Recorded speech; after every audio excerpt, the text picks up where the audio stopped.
신약 성경 308페이지 갈라디아서 5장 16절입니다. 내가 이르노니 너희는 성령을 따라 행하라. 그리하면 육체의 욕심을 이루지 아니하리라. 육체의 소욕은 성령을 거스르고 성령은 육체를 거스르나니 이 둘이 서로 대적하므로 너희가 원하는 것을 하지 못하게 하려 함이니라. 너희가 만일 성령의 인도하시는 바가 되면 율법 아래 있지 아니하리라. 육체의 일은 분명하니 곧 음행과 더러운 것과 호색과 우상 숭배와 주술과 원수 맺는 것과 분쟁과 시기와 분냄과 당짓는 것과 분열함과 이단과 투기와 술 취함과 방탕함과 또 그와 같은 것들이라. 전에 너희에게 경계한 것까지 경계하노니 이런 일을 하는 자들은 하나님의 나라를 유업으로 받지 못할 것이요 오직 성령의 열매는 사랑과 희락과 화평과 오래 참음과 자비와 양성과 충성과 온유와 절제니 이 같은 것을 금지할 법이 없느니라. 우리는 갈라디아서를 하면서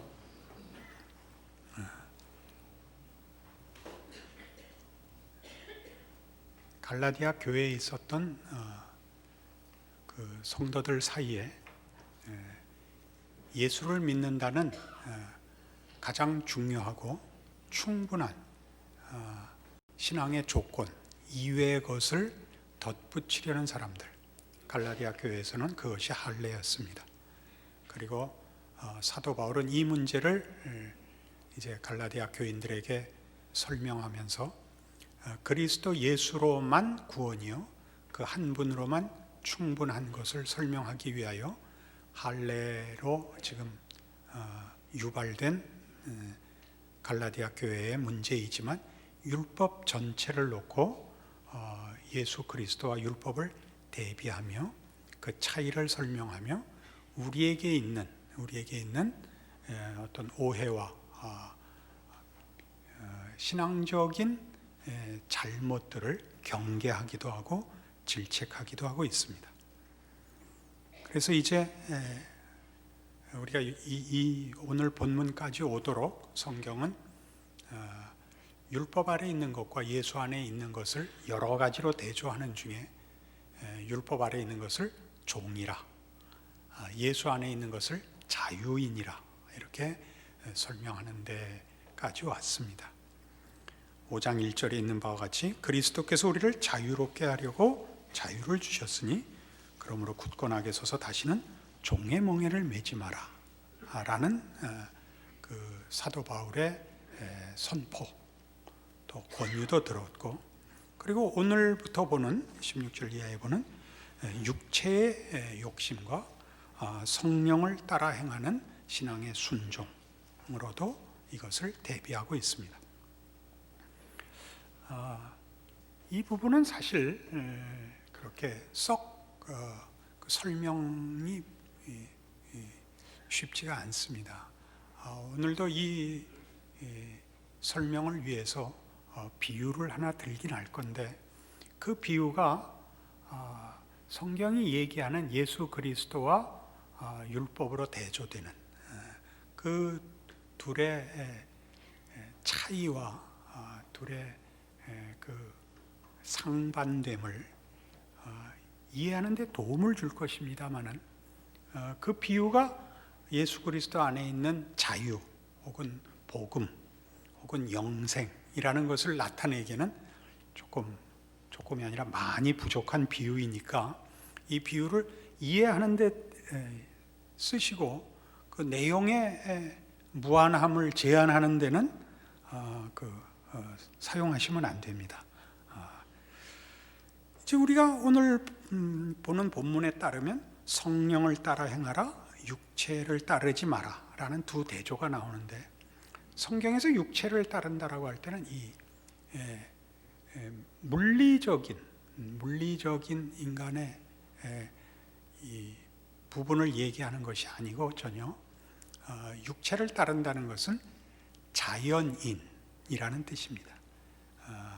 자연인이란 하나님을 통치자로 모시지 않고 자기가 자기의 주인인 줄 아는 자들이라는 뜻으로 쓸 때 육체라고 씁니다.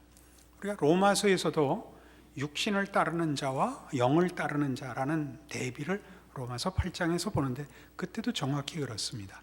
자유인을 설명하는데 문제는 자유인이라는 것이 다 죄인으로 태어나기 때문에 죄인으로 태어난다는 것은 하나님 없이 태어납니다. 하나님 모르는 채 태어나기 때문에 죄 아래에 있습니다. 그러니까 죄 아래에 있다는 건 하나님 없는 존재입니다.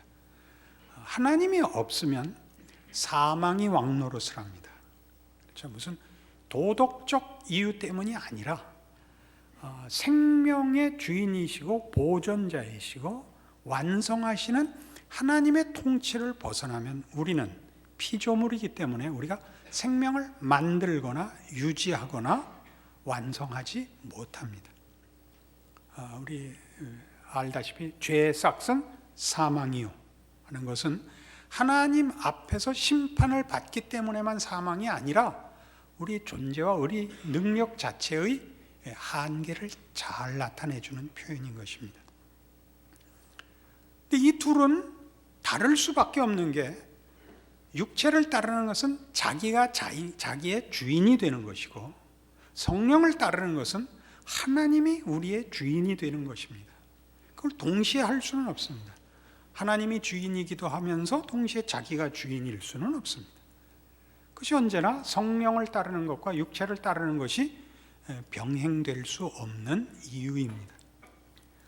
그것을 18절에 보면 너희가 만일 성령의 인도하시는 바가 되면 율법 아래 있지 아니하리라 라고 율법을 갑자기 동원하는 이유는, 그리고 우리가 갈라디아서에서 보는 바와 같이 왜 율법을 그리스도와 이렇게 적대적으로 자꾸 비교를 하느냐라고 하면,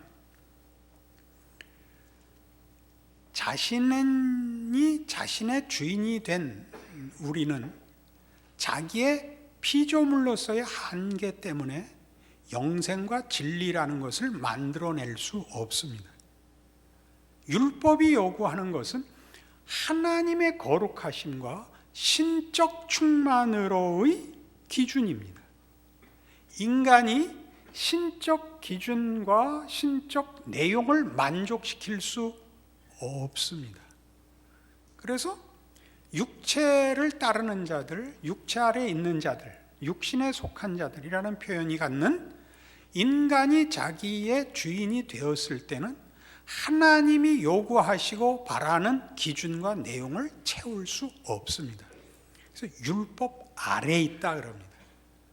율법에 붙잡혀 있다. 벗어나지 못하고 있다. 다시 말해서 채우지 못한다. 넘쳐나지 못한다라는 뜻입니다. 이런 표현들은 다 이해를 돕기 위해서 하는 것이지 적극적인 표현으로는 이것보다 더 잘 설명을 해야 됩니다. 언젠가 더 좋은 설명과 또 여러분들의 그런 은혜가 있을 줄로 믿습니다.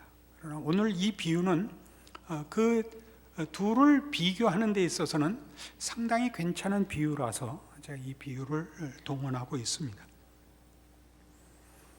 우리가 율법 아래 붙잡힌 바 된 것을 어떻게 아느냐 하면, 우리가 우리의 주인일 때는 우리가 죄의 종입니다. 이때 죄의 종이라는 건 아주 근본적으로 하나님 없음, 하나님 거부하는 성향이 죄성입니다.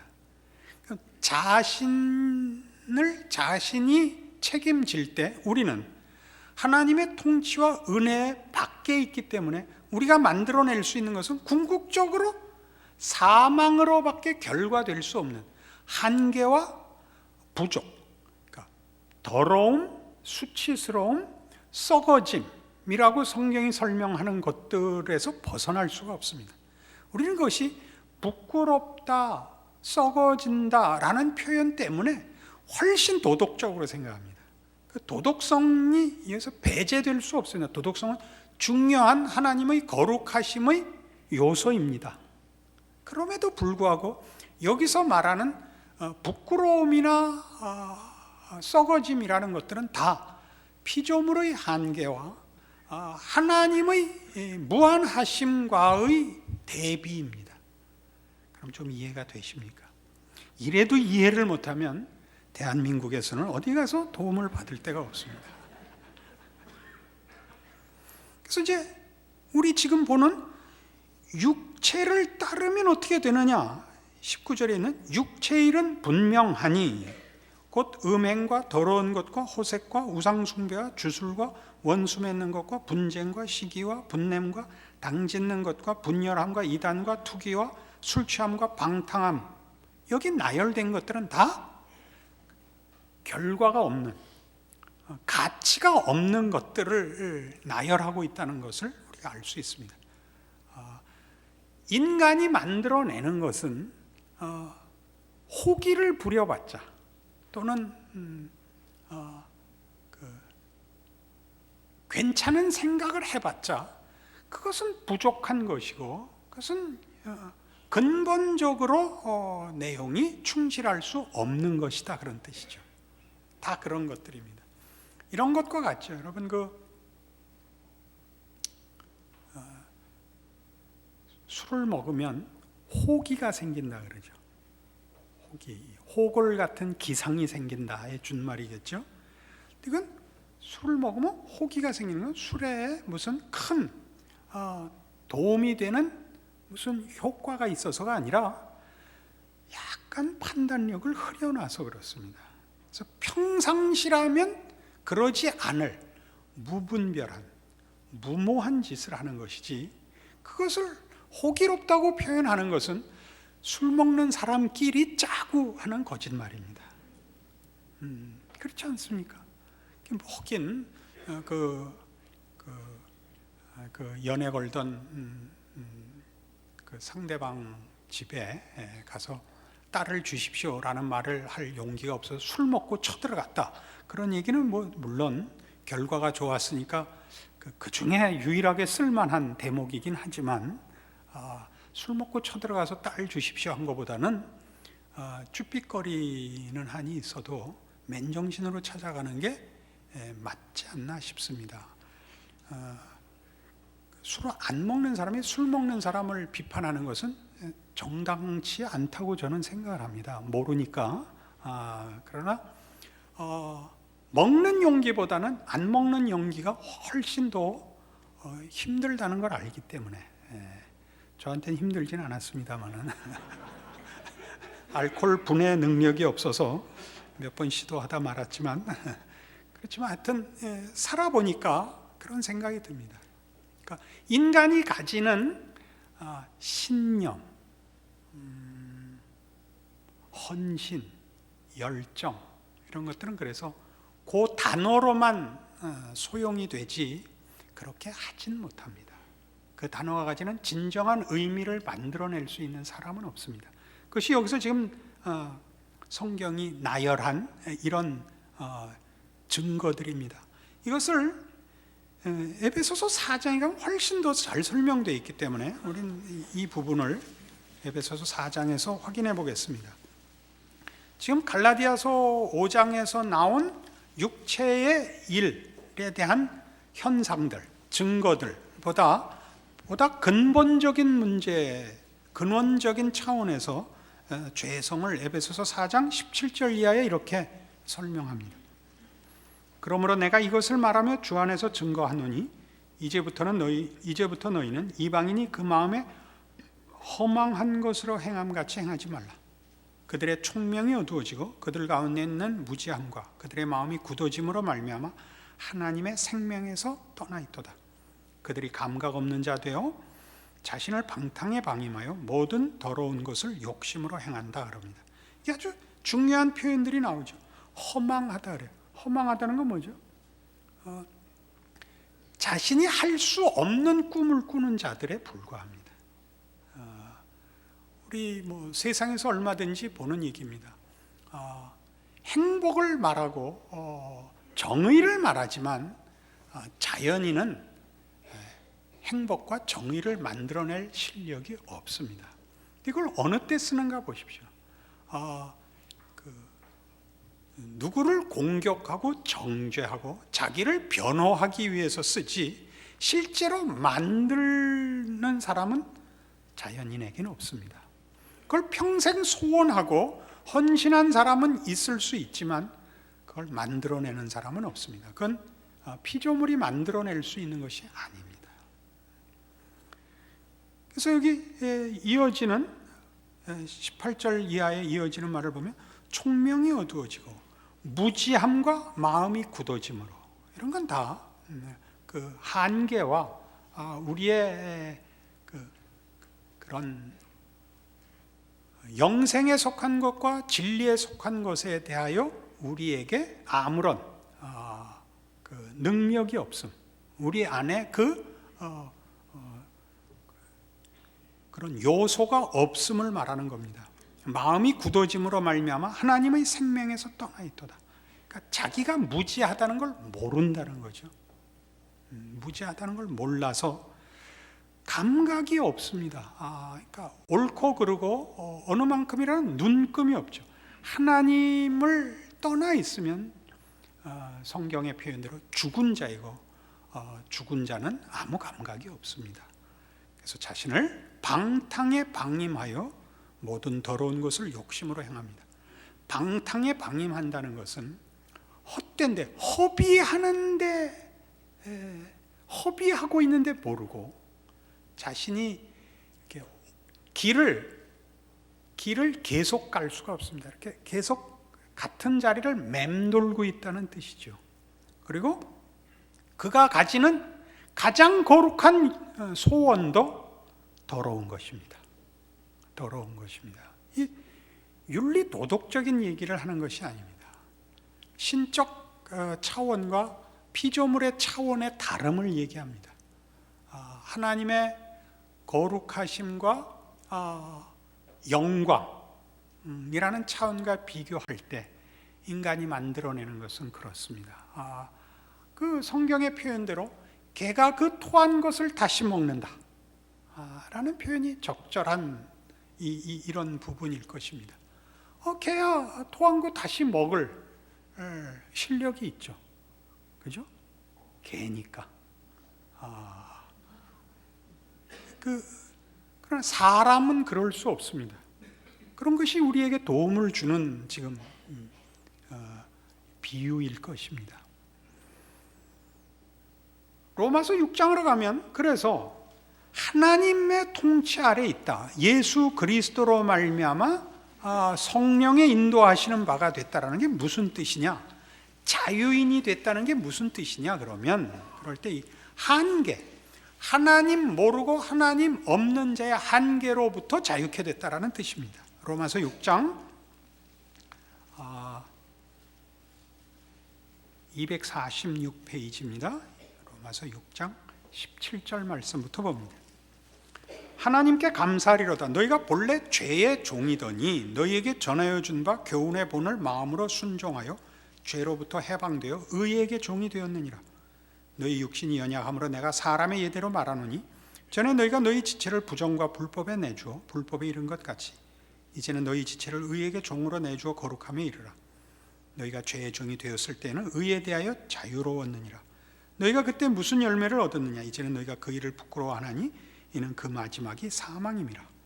그러나 이제는 너희가 죄로부터 해방되고 하나님께 종이 되어 거룩함에 이르는 열매를 맺었으니 그 마지막은 영생이라. 죄의 싹은 사망이요 하나님의 은사는 그리스도 예수 우리 주 안에 있는 영생이니라. 죄의 싹은 사망이요 하나님의 은사는 예수 안에 있는 영생이라 하는 것 때문에 이 사망과 생명의 비유가 죽어버리는 것, 형벌을 받는 것, 그리고 천국 가는 것, 이렇게 굉장히 분명한 대신에 너무 간단하게 대조되거나 이해되곤 합니다. 그러나 조금 전에 쭉 말씀드린 바와 같이 죄의 삭시 사망인 것은 우리가 만들어내는 것 중에 영원한 것은 없습니다. 영원한 것이 없다는 것, 시간의 문제 이전에 피조물의 한계입니다. 생명과 진리를 만들어낼 수 없는 존재, 우리가 만들어낸 것 중에 사실 우리가 피조물이기 때문에 우리의 필요도 우리가 만들어낼 수 없다라는 뜻입니다. 하나님이 없으면 거기는 거룩과 영광이 없다, 그런 뜻입니다. 그러니까 거룩과 영광이라는 건 신앙의 문제이기보다 훨씬 더 근본적인 문제입니다. 하나님의 통치와 하나님의 은혜라는 하나님 나라의 복주심 안에 속하느냐 마느냐의 문제이죠. 그러니까 선택의 문제를 비교하고 있는 것이 아니라 하나님이 통치자일 때 인간은 비로소 인간된 가장 큰 특권을 누릴 수 있다. 그것이 예수 안에서의 구원입니다. 하나님이 창조주시기 때문이고 그분이 거룩한 분이기 때문입니다. 그러나 우리는 우리의 인류의 시조가 그랬듯이 우리는 자꾸 하나님으로부터 도망가려고 하고 있고 우리 선조가 실패하여 우리 모두 그 본성에서 태어납니다. 하나님 없이 태어납니다. 그 통치를 알지 못하고 태어납니다. 우리에게는 자연인의 본성이 되었습니다. 성경적으로 그것이 죄입니다. 죄성을 타고납니다. 하나님을 거부하고 외면하고 무지합니다. 그리고 그 무지한 걸 모릅니다. 감각 없는 자 되어 태어납니다. 그래서 여기서 말하는 6장 17절 다시 본 바와 같이 하나님께 감사하리로다. 너희가 본래 죄의 종이더니 너희에게 전하여 준 바 교훈의 본을 마음으로 순종하여 죄로부터 해방되어 의에게 종이 되었느니라. 라는 게 무슨 뜻이냐 하면 여기 순종하여 라는 이 표현 때문에 굉장히 많은 오해가 나오곤 합니다. 이것이 결단, 선택 또는 이제 뭐 같은 의미로서 믿음 이렇게 쓰곤 하는데 지금 그런 문제가 아니라 이렇게 생각해 보십시오. 우리가 중력의 법칙 아래에 있습니다. 그렇죠? 우린 모두 다 땅으로 끌어당기는 인력 아래에 있습니다. 그러니까 넘어지죠. 우리가 이 중력 법칙에 사로잡혀 있는 것을 율법 아래에 있다, 율법에 묶여 있다, 그렇게 이해하셔도 됩니다. 근데 어느 날 하나님이 예수를 보내어 비행기에 우리를 태워 중력의 법칙을 극복하고 하늘을 날게 하셨습니다. 그러니까 자유라는 말을 해도 되겠죠. 우리를 얽어맸던 중력의 법칙을 벗어납니다. 우리가 벗어나는 힘을 가진 것이 아니라 비행기에 탄 것입니다. 그래서 우리가 또 비유니까 오해하지 말고 들으십시오. 걸어서 갈 수 있는, 우리가 여기 서울에 살면서 걸어서 갈 수 있는 거리, 가깝게 무슨 남산, 이런 올림픽 공원, 잠실 운동장 이렇게밖에 못 가다가 비행기를 타서 하와이를 가는 겁니다. 지금. 그리고 정말 날아가는 겁니다. 그래서 자유라는 말을 쓰죠. 그러니까 마음으로 순종하여라는 뜻은 비행기에 태워져서 너희가 비행기를 타서 라고 설명할 수 있습니다. 비행기가 중력을 극복하고 있는 것입니다. 우리가 비행기 없이 날르면 어떤 경우냐 하면 절벽에서 뛰어내렸을 때뿐입니다. 나는 게 아니라 추락하고 있는 중이죠. 추락하고 있는 중이죠. 이것이 성경이 지금 우리를 자유인이라고 얘기하는 그 의도입니다. 그 표현의 내용입니다. 그러니까 우리가 예수 안에 있지 않으면 하나님이 통치하시는 초월자이시고 신실하시고 자비로우시고 의로운 통치의 수혜자로서 살 수가 없습니다.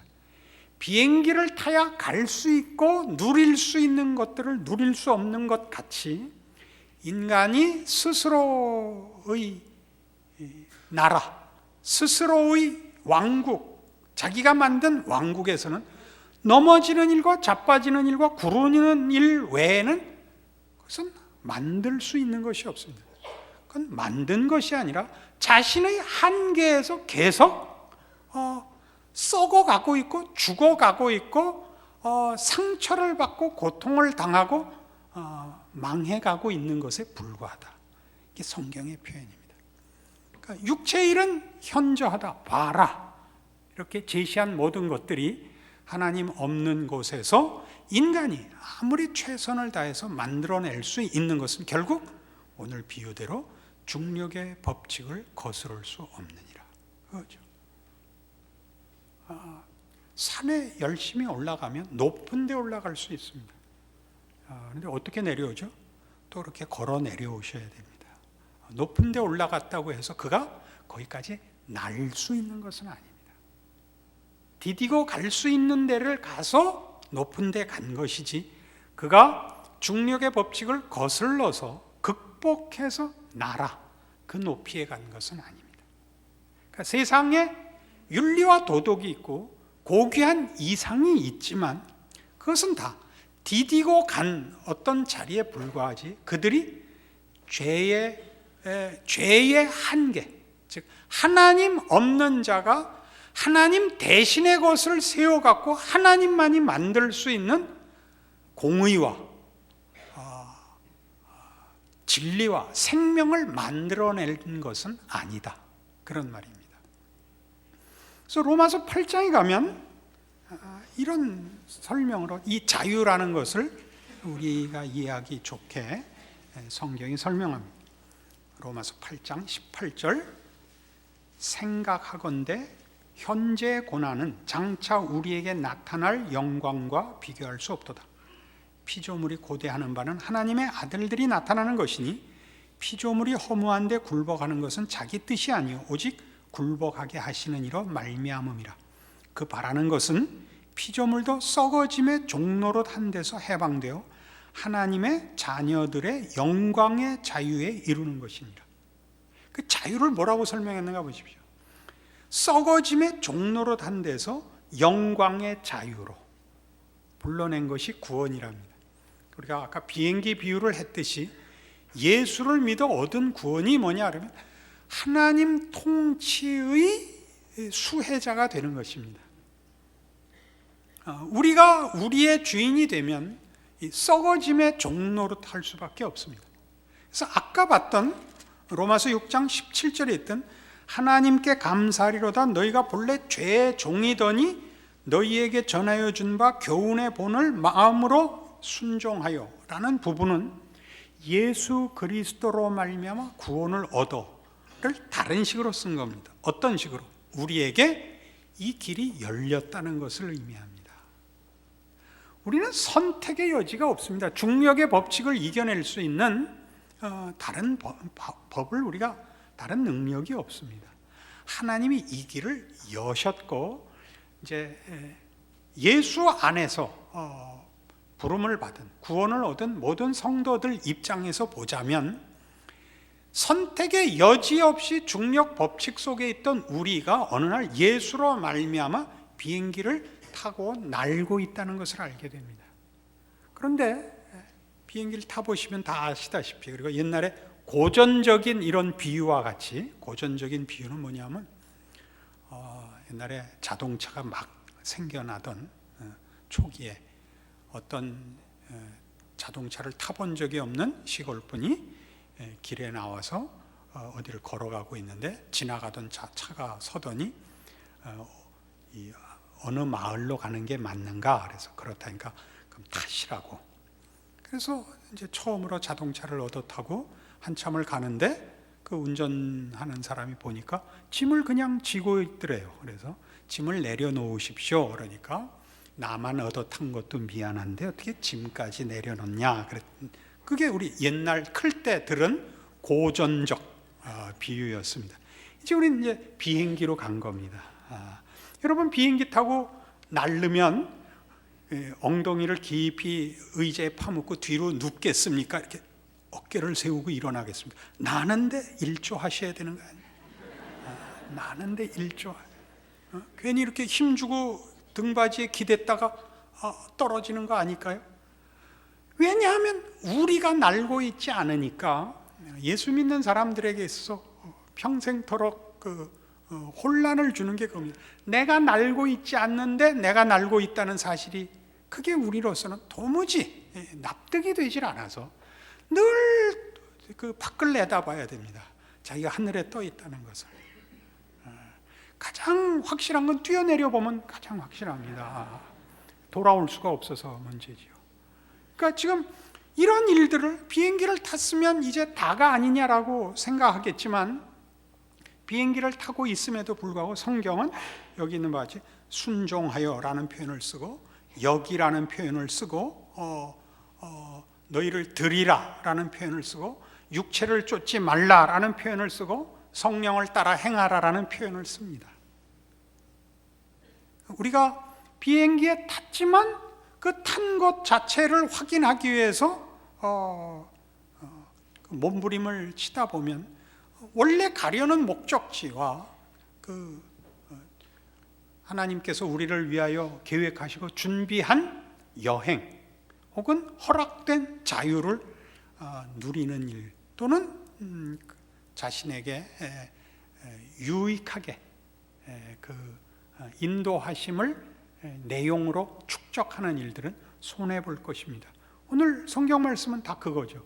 그래서 아까 봤던 에베소서 4장에 돌아가 보시면 예수를 믿지 않는 자들에 대한 설명과 대조되어서 이제 4장 에베소서 4장 20절부터는 이렇게 나옵니다. 오직 너희는 그리스도를 그같이 배우지 아니하였느니라. 진리가 예수 안에 있는 것 같이 너희가 참으로 그에게서 듣고 또한 그 안에서 가르침을 받았을진데 너희는 유혹의 욕심을 따라 썩어져가는 구습을 따르는 옛사람을 벗어버리고 오직 너희의 심령이 새롭게 되어 하나님을 따라 의와 진리의 거룩함으로 지으심을 받은 새 사람을 입으라.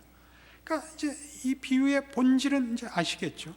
육체를 따르는 자와 성령을 따르는 자로 대비된 죄의 종과 이제 예수 그리스도 안에서 자유자의 대비.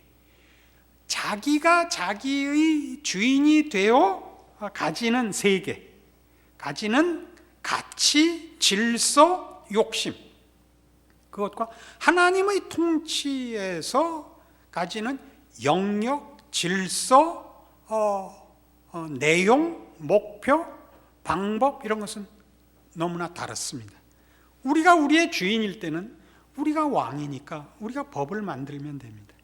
그러나 하나님 나라에서는 하나님이 왕이시고 하나님이 법과 하나님이 질서와 하나님이 가치를, 순서를, 방법을 정하십니다.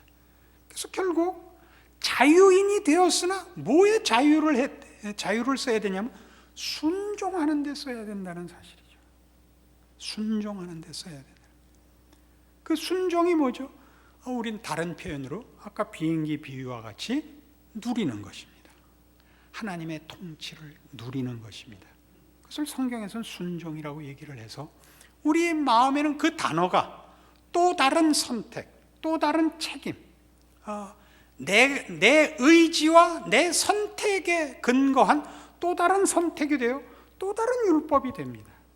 또 다른 율법이라는 건 내 통치, 내 책임으로 신앙의 자유를 끌어와 다시 자신을 얽어매게 된단 말입니다.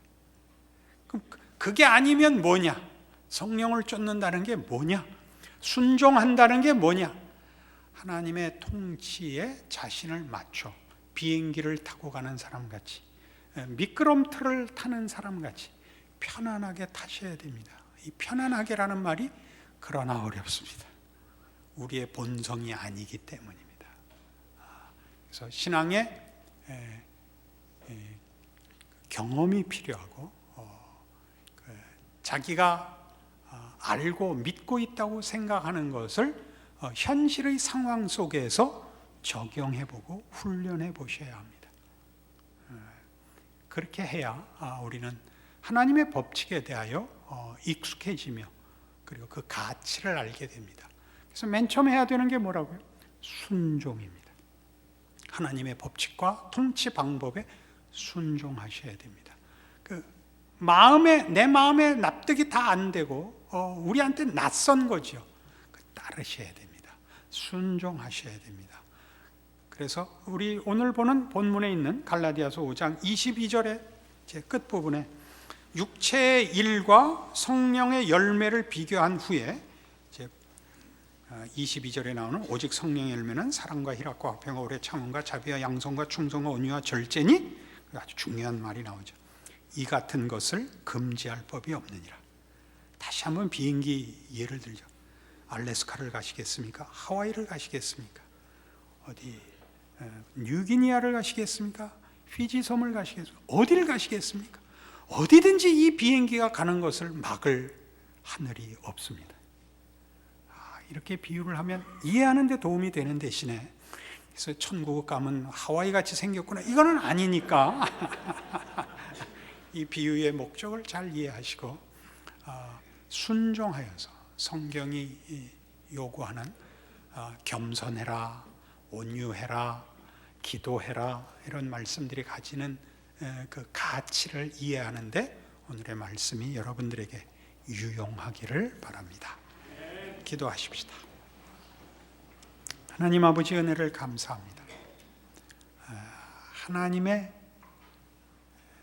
의로우심과 자비로우심과 신실하심과 전능하심과 무엇보다도 그 아들을 주시기까지 우리를 사랑하는 우리 아버지라는 사실로 인하여 감사드립니다. 아버지의 통치와 아버지의 능력 아래 살게 하셨으니 주여 믿음 주시고 순종하게 하시고 하나님의 능력과 자비와 베푸시는 축복을 누려 나의 것으로 살아가는 복된 인생 되도록 주의 말씀으로 이제 우리를 붙들어 주시옵소서. 우리로 자신을 의지하고 자기 발밑에 흙 디디고 사는 것이 전부인 줄 알고 있는 죄, 하나님의 통치와 은혜를 거부하는 죄에서 이제 믿음으로 돌아서 하나님의 말씀에 자신을 순종시키게 하옵소서. 이 자유를 빼앗기지 말게 하옵소서. 예수님 이름으로 기도합니다.